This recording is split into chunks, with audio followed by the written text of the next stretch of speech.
Tensions are escalating between the United States and North Korea. Kim Jong Un says the world will soon see a new strategic weapon. He made the announcement at a rare Workers' Party meeting earlier this week. The North Korean leader also warned that there are no longer any grounds for Pyongyang to be bound by a self-imposed moratorium on testing long-range ballistic missiles or nuclear bombs. The comments follow a months-long standoff in denuclearization talks between the two countries. Kim says if the U.S. continues its, quote, hostile policy, there will never be denuclearization on the Korean peninsula. For more, let's bring in Gordon Chang. He is the author of Nuclear Showdown: North Korea Takes on the World. Gordon, in a piece for the magazine The National Interest, you wrote that Kim's threat suggests something must be wrong internally. What do his comments tell you about the concerns within North Korea? Yeah, Kim Jong Un basically had everything going his way because President Trump was leaving him alone, and that meant the North Koreans were making fast progress, both on their missiles and their nukes. So for Kim to start talking provocatively, that could very well trigger Trump to start going back to the vigorous enforcement of sanctions. That would be the worst possible news in the world for the North Koreans. So for Kim to actually act up at this time, I think is an indication he's got internal problems at home. He has to satisfy domestic constituencies, people in the regime, because he created a marker for himself saying he was going to get rid of all of the sanctions. He hasn't done that, which means that's really put him in a very tight position. Well, you mentioned that Kim has to issue threats in order to rally his people. But how might those same threats also be viewed as a, quote, grave mistake?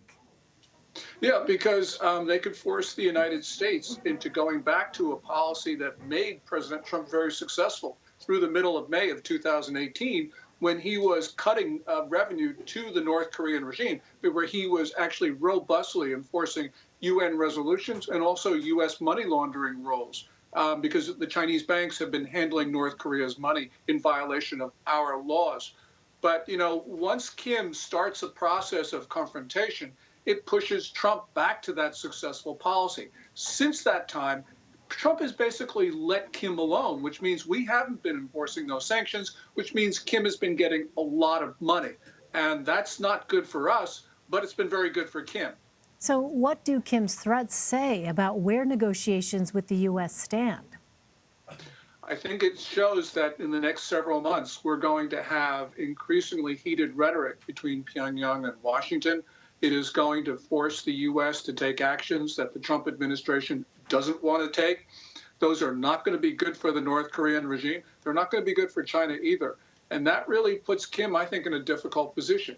You know, Kim just should have not rocked the boat. If he didn't rock the boat, he'd be getting everything that he needed. Not everything he wanted, but everything that he needed, which was basically time to build up his arsenals. Now, with the U.S. paying attention to him, he may not have that time to build his missiles and his nukes. Well, if talks were to end, what would Kim's next move be in order to keep the promises he made to his people? Probably it would be another intercontinental ballistic missile test.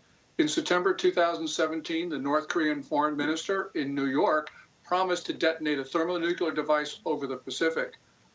Every country which has a recognized nuclear arsenal has done that, a test in the atmosphere of a thermonuclear bomb. And the North Koreans haven't done it. The reason why it's important is because it shows that a country can actually master all of the difficult technologies to create a credible weapon. There are a lot of analysts who say that North Korea doesn't have a credible weapon. I think those analysts are wrong, but Kim needs to prove to them that he can actually cause great destruction. Well, Kim warned that there are no grounds for North Korea to be bound to a moratorium. How likely is it that we will see the North begin testing new weapons? In this year, I think that they will test new weapons. I'm not so sure it's going to be now or even in February, because he's probably getting a lot of pressure from his sponsors, China and Russia, not to do anything provocative. But as Kim faces problems at home, where he's got to prove to senior regime elements that he is in control of the situation, that I think is going to force him to do something that is going to bring the attention of the Trump administration, which is really the last thing that he should be doing. Well, how can we expect the U.S. to respond to Kim Jong Un? Is Kim prepared for the possibility of additional sanctions? I think that the U.S. has a very viable option, which is to vigorously enforce those sanctions. So, for instance, we've allowed all four of China's so-called Big Four banks to launder money for North Korea in violation of the U.S. rules. We could do a lot of damage to the Chinese financial system. And if we can do that, Beijing will basically know that it's got to cut its support to Kim.